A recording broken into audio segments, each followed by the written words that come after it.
Bassett, thank you for being here. Please present your oral statement. Good morning. My name is Monty Bassett, and you're missing again, Mr. Bateman and Mr. Matthews. Great. Welcome. I live on a ranch on the east side of the valley. You met Pishan, and you know that we have 5 daughters, and each one of them is an environmental warrior. I make a living as a natural history documentary filmmaker for a number of national and international broadcasters. And like so many here today, I came to this valley 36 years ago out of choice, not necessity. There are many stories I can tell you about why I came here, about seeing a wonderful wild land where I was raised in Wyoming that was turned into a wasteland where you can light the water with a match. I could talk about a dream of Canada, that we could be a role model world for the world instead of an embarrassment.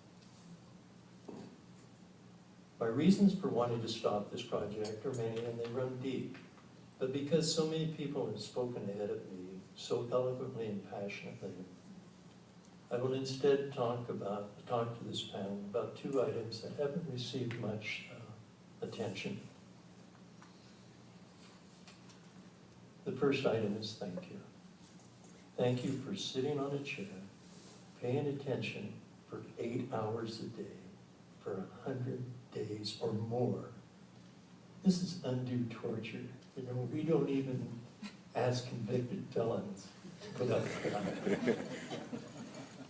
Listening to 4,336 people, each of us hoping that you will carry away a grain of what we've said, each speaking from the depths of our hearts with such moving fervor and resolve. Certainly this outpouring of emotion has to have a huge effect upon you. I sincerely hope that the petroleum industry pays you well. You deserve it. Unfortunately, mere words and reasons do not convey our feelings for our water, for this land, and for the wealth of the ecosystem that is supported by it. It's too bad that we didn't have a chance to show you around. In fact, there's this great wetways walkland just behind the hotel here, where you could have experienced what we're talking about and understand a little better the depth of our resolution.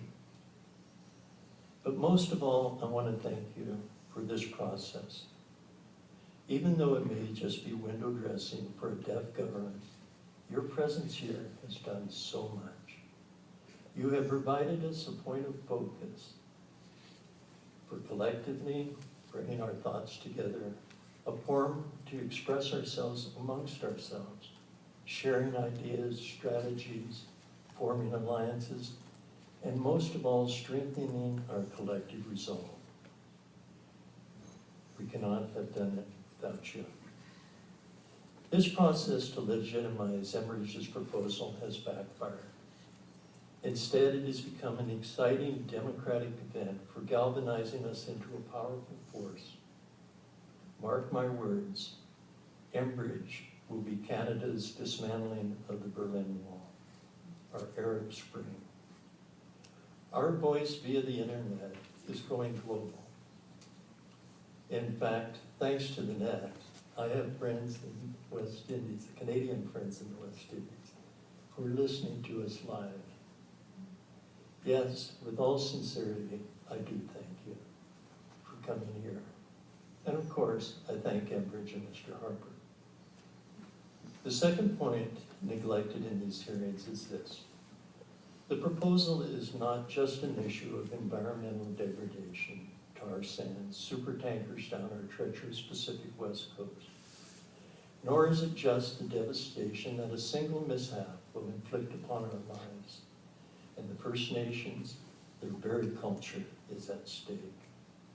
In fact, it is not even an issue about serving China's national interests and the Harper government's need to feed them at the expense of our children's future. This pipeline proposal is nothing less than a historical epic drama between the international petroleum industry and the foundations of democracy. Strong words, but just think, in just the last few months, we have witnessed the very laws to protect the environment and fisheries completely gutted. Opponents are called radicals. Native nations are called dysfunctional. In fact, we recently discovered that even the foreign ownership laws and the offshore investment caps are being changed to accommodate foreign interests like China. More germane, this very review process that is supposed to examine proposals of national environmental and energy concerns has been turned into a toothless muzzled watchdog. What is coming next? Will we see events unfold, the enactment of the War Measures Act to silence us? Still, for all of the Prime Minister's shenanigans, this pipeline will not proceed for three succinct reasons. First, you can polish the stupid idea until the very fabric of Canada is in tatters. It will still be a stupid idea. Secondly, and this is my grain of salt that I hope you take with you, a grain of sand that I hope you take with you. This proposal is not the will of the people. It is not the will of the natives, of northerners, municipalities, eminent economists, or even Anglican bishops think this is a stupid idea. It is not the will of the people. Thirdly, the world's petroleum industry has tragically, missed the depth of resolve of so many who will do whatever it takes. Whatever it takes. This proposal is not the will of the people. In conclusion, is they get Mr. Bateman, Mr. Matthews. I hope you will take our grains of sand back to Ottawa and make a beach out of it.